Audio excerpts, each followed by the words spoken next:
3 மாவட்டங்களுக்கு இன்று red alert எச்சரிக்கை விடுக்கப்பட்டிருக்கிறது. அண்மை செய்தியாக பார்த்து வருகிறோம். 12 மாவட்டங்களுக்கு இன்று கனமழைக்கான மஞ்சள் நிற எச்சரிக்கையும் 3 மாவட்டங்களுக்கு ரெட் அலர்ட் எச்சரிக்கையும் விடுக்கப்பட்டிருக்கிறது. தேனி, தென்காசி, நெல்லை மாவட்டங்களில் ஓரிரு இடங்களில் இன்று அதி கனமழைக்கு வாய்ப்பிருப்பதாகவும் தெரிவிக்கப்பட்டிருக்கிறது. நீலகிரி, கோவை, திருப்பூர், கன்னியாகுமரி உள்ளிட்ட 6 மாவட்டங்களில் இன்று மிக கனமழைக்கு வாய்ப்பிருப்பதாகவும் வானிலை ஆய்வு மையம் தெரிவித்திருக்கிறது. இது தொடர்பான கூடுதல் விவரங்களை வழங்குவதற்காக செய்தியாளர் செலினா இணைப்பில் இருக்கிறார். வணக்கம் செலினா, வானிலை ஆய்வு மையம் என்ன சொல்லியிருக்காங்க, விரிவா பதிவு பண்ணலாம். தமிழகத்தில் கோடை மழை என்பது பல்வேறு மாவட்டங்களில் தொடர்ச்சியாக பெய்து வரக்கூடிய நிலையில் இன்று 3 மாவட்டங்களில் அதிக மழைக்கான வாய்ப்பிருப்பதாக சென்னை வானிலை ஆய்வு மையம் தெரிவித்திருக்கிறது.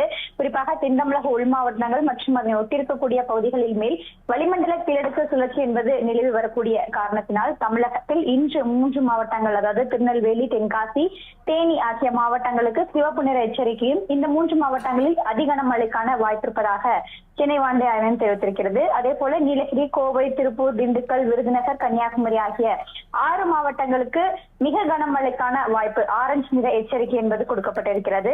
12 மாவட்டங்களுக்கு இன்று தமிழகத்தில் கனமழைக்கான வாய்ப்பிருப்பதாகவும் மஞ்சள் நிற எச்சரிக்கை என்பது விடுக்கப்பட்டிருக்கிறது. இன்றிலிருந்து 23ஆம் தேதி வரையிலுமே தமிழகத்தில் ஓரிரு மாவட்டங்களில் மிக கனமழைக்கு வாய்ப்பிருப்பதாகவும் 24, 25 ஆகிய தேதிகளில் தமிழகம், புதுவை மற்றும் காரைக்கால் ஆகிய பகுதிகளில் லேசான மழை முதல் மிதமான மழை பெய்யக்கூடும் என்றும், அதிகபட்சமான வெப்பநிலையை பொறுத்தவரையிலும் இன்றிலிருந்து 23ஆம் தேதி வரையிலும் இயல்பில் விட குறைவான வெப்பநிலை என்பது இருக்கக்கூடும் என்றும் வானிலை ஆய்வு மையம் தெரிவித்திருக்கிறது. சென்னை மற்றும் புறநகர் சென்னையை பொறுத்தவரையிலும் அடுத்த 24 மணி நேரத்திலிருந்து 48 மணி நேரம் வரையிலும் வானம் ஓரளவு மேகமூட்டத்துடன் காணப்படும். நகரின் ஒரு சில பகுதிகளில் மட்டும் லேசான மழைக்கான வாய்ப்பு இருப்பதாகவும் அதிகபட்சமான வெப்பநிலை 35 டிகிரி செல்சியஸ் மற்றும் குறைந்தபட்ச வெப்பநிலை 27ஆக இருக்கக்கூடும் என்றும், மீனவர்களுக்கான எச்சரிக்கை இன்றிலிருந்து 23ஆம் தேதி வரையிலும் குமரி கடலோர பகுதிகள், மன்னார் வளைகுடா, கேரள கடலோர பகுதிகள், லட்சத்தீவு, மாலத்தீவு ஆகிய பகுதிகளுக்கு மீனவர்கள் செல்லக்கூடாது என்ற எச்சரிக்கை விடுக்கப்பட்டிருக்கிறது.